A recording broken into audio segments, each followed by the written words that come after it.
Assalamualaikum warahmatullahi wabarakatuh. Alhamdulillah, asyhadu an la ilaha illallah, asyhadu anna Muhammadan abduhu wa rasuluhu. Allahumma shalli ala sayyidina Muhammad wa ala sahbihi ajma'in. Amma ba'd. Dengan rasa hati yang sangat kecewa, berat sekali, darurat saya sampaikan apa yang akan saya sampaikan. Semoga ada manfaat dan perubahan yang besar, yang baik kepada umat Islam, dan kebalikannya bisa menjatuhkan dan menggagalkan niat-niat musuh-musuh Islam. Allahumma amin. Indonesia darurat komunis. Saat ini berbagai peristiwa menjadi perbincangan di kalangan publik, mulai dari perbincangan pengadilan politik, bukan hukum, terhadap Habib Muhammad Rizik Syihab, kasus penistaan agama oleh Joseph Paul Zeng, belum lagi kasus pembantaian dan pembunuhan 6 laskar FPI yang mulai sepi diperbincangkan di berbagai media dan medsos.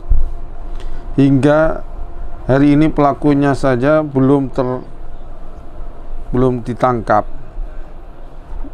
dan diadili. Apalagi kasus mega korupsi seperti Jiwasraya, kasus korupsi Samsul Nur Salim yang bernama asli Lim Tek Siong atau Lim Chun Ho,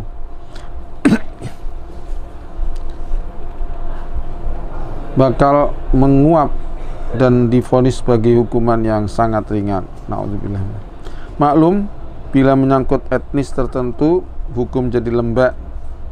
Adanya penghapusan Pancasila dan bahasa Indonesia dari standar pendidikan nasional dan dihapuskannya sejarah Ki Hasyim Asy'ari dan buku kampus sejarah terbitan Kemendikbud.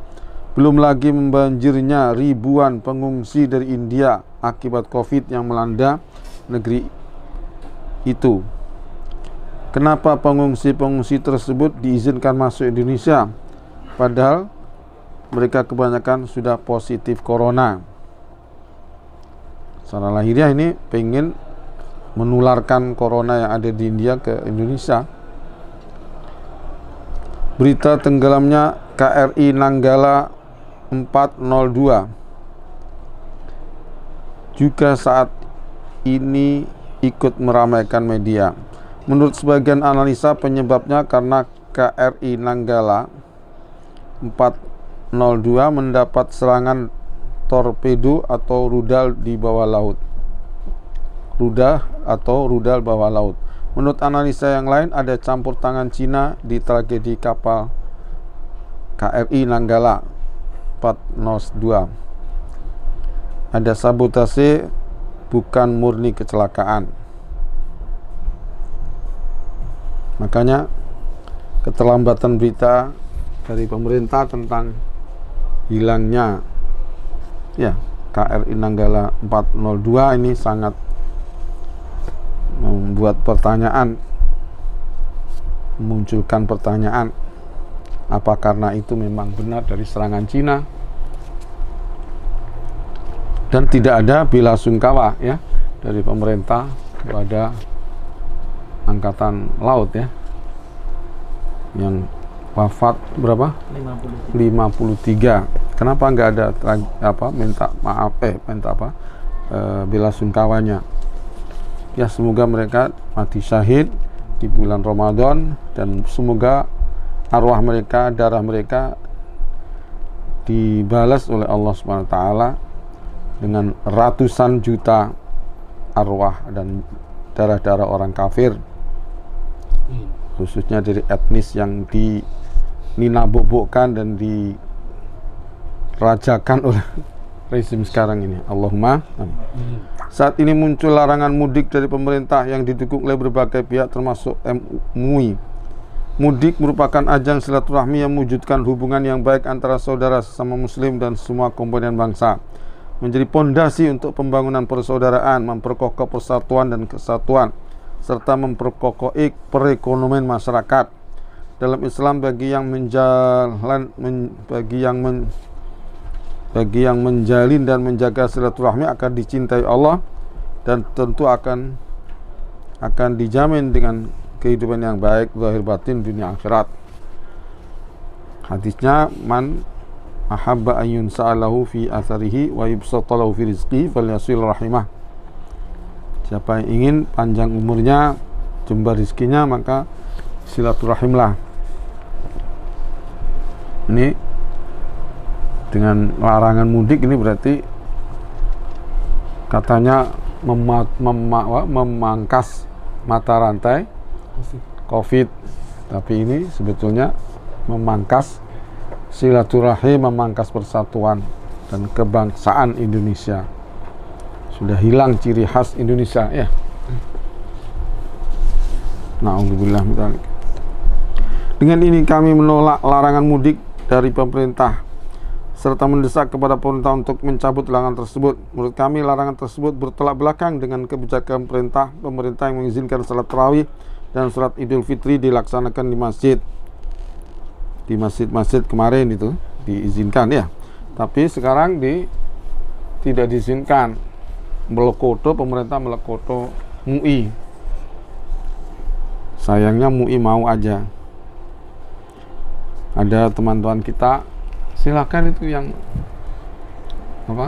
sholat Id di rumah itu MUI saja. Ada yang bilang gitu, itu MUI aja, kita masyarakat tidak pengen gitu. Dan di samping itu juga larangan mudik tidak sesuai dengan kebijakan Menteri Pariwisata dan Ekonomi Kreatif yang telah membuka kembali tempat-tempat wisata pada bulan April tahun 2021. Di samping itu, larangan tersebut akan berpengaruh rapuhnya rasa persaudaraan dan kebersamaan antara saudara dan masyarakat yang akan berdampak pada lemahnya persatuan dan kesatuan serta merosotnya perekonomian rakyat.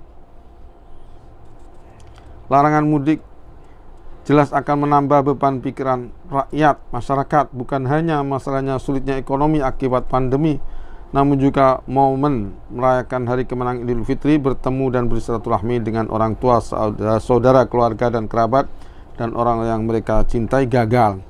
Agenda halal bihalal, reuni dan acara keluarga akan batal. Tempat-tempat wisata, perbelanjaan, warung-warung makan kue, warung-warung makan kue yang diharapkan dengan adanya mudik secara otomatis akan terjadi pemerataan pada sisi ekonomi, rakyat juga akan gagal.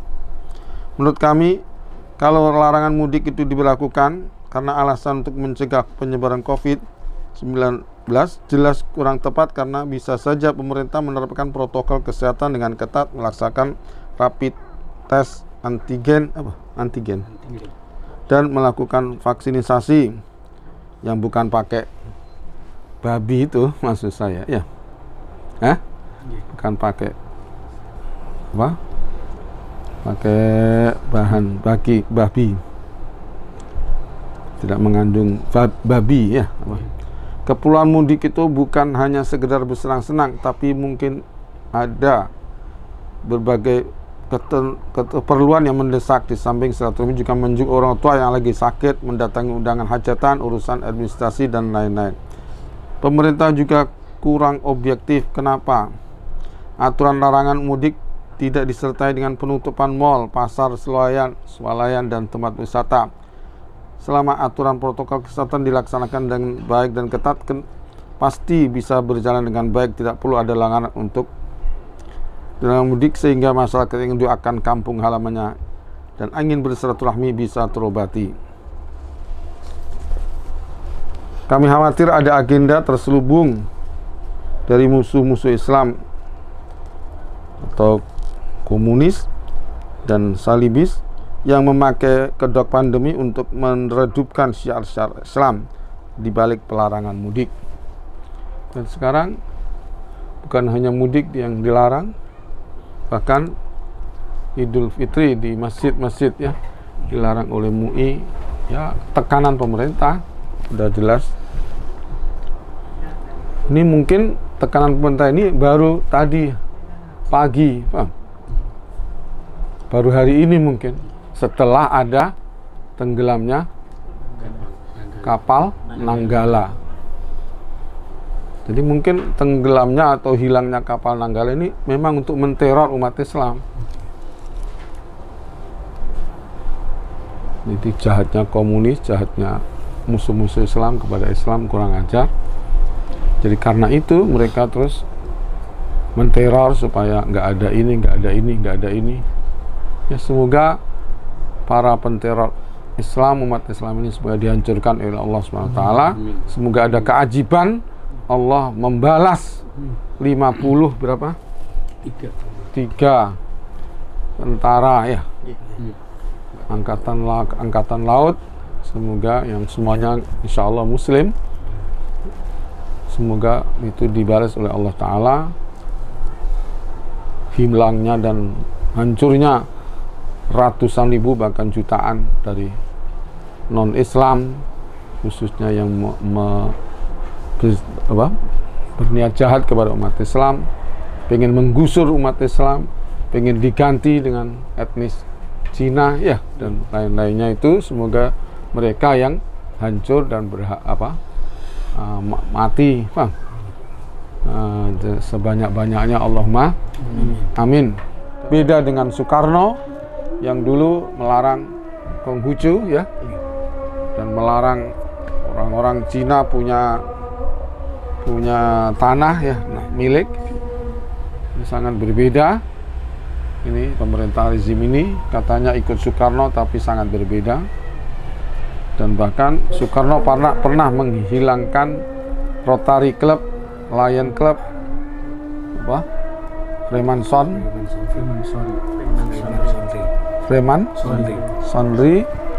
tapi kemudian dan bahkan menghilangkan Konghucu, tapi dihidupkan kembali oleh Gus Dur. Tapi ini kepada Cina ini dihidupkan kembali oleh rezim ini. Semoga mereka yang jahat kepada Islam semoga dihancurkan oleh Allah sebesar-besarnya kehancuran. Mereka gagal total dan umat Islam sadar mereka sudah menghilangkan Ki Hasyim Asy'ari dalam sejarah ya.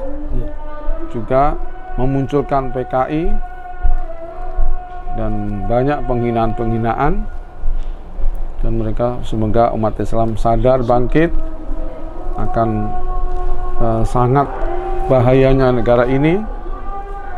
Umat Islam tidak jelas nasibnya hajinya, karena katanya dana haji diambil untuk infrastruktur, entah benar entah tidak itu wallahu a'lam bishawab. Tapi umat Islam akhirnya terkatung-katung hajinya. Ini sangat zalim sekali. Dan Arab Saudi melarang Indonesia haji itu, mamanya itu maklum karena belum membayar ya dananya. Ini adalah kejahatan umat Islam, kejahatan non Islam, lebih dari Taipan atau apa itu, orang-orang Taipan. Ada meme pilkada boleh, piknik boleh, kondangan boleh. Terus kenapa mudik nggak boleh? Situ ada masalah apa sama orang tua saya? Artinya benar-benar ini dari PKI ini, PKI gaya baru ya. Ini pengen dendam dengan umat Islam, dendam kepada yang tua, juga dendam kepada yang muda, kepada anak. Sampai umat Islam sekarang nggak bisa sekolah tatap muka ya. Ini adalah satu kejahatan yang besar, pembodohan kepada umat Islam. Semoga kita umat Islam sadar dan akhirnya banyak tadarruk kepada Allah, banyak doa kepada Allah, khususnya pada bulan Ramadan ini. Semoga kita diselamatkan oleh Allah Subhanahu wa taala, dan semoga kejahatan-kejahatan yang ditimpakan kepada anak bangsa kita, khususnya umat Islam, akan diberi pembalasan oleh Allah. Bukan hanya di akhirat, kita yakin kalau akhirat, tapi kita di dunia juga. Semoga yang menjahati itu akan dihancurkan berkeping-keping sehancur-hancurnya oleh Allah SWT. Ada video Denny Siregar, orang liberal, yang mengatakan bahwa di India asalnya ada banyak yang kena COVID, setiap hari 11.000 ya takbirah. Sebelumnya lagi ada yang berat, kemudian mereka merasa aman, itu akhirnya mereka ke Sungai Gangga semua, akhirnya kena COVID ratusan ribu. Nah ini disebarluaskan omongan ini oleh Denny Siregar kepada umat Islam, khususnya yang ada di NU, supaya hari raya di rumah saja dan seterusnya. Dia mengatakan, ayo coba itu orang India ke Sungai Gangga semua akhirnya kena. Itu kan satu tempat, kalau hari raya kan tempatnya lain-lain, nggak bisa disamakan. Mari umat Islam jangan dibodohi sama Denny Siregar. Dan adapun tahun kemarin banyak yang kena, mungkin rekayasa dari Taipan, dari orang Cina, supaya tahun ini sepi. Jadi kemarin saya sudah ngomong bahwa memang komunis ketoknya gak ono, partai komunis gak ono, tapi jiwa komunis masih besar ini. Pengen bunuh umat Islam, 700 KPPS dulu ya, 700 KPPS mati, nggak ada nggak ada penyelidikan, nggak ada otopsi dan kemudian Habib Rizik pengikutnya ada 6, nggak ada ngadil, nggak dan prokes kok sampai dianggap kayak kriminal. Ini hanya Habib Rizik. Ini adalah jiwa-jiwa PKI seperti itu. Memang namanya PKI katanya sudah nggak ada, partainya nggak ada katanya.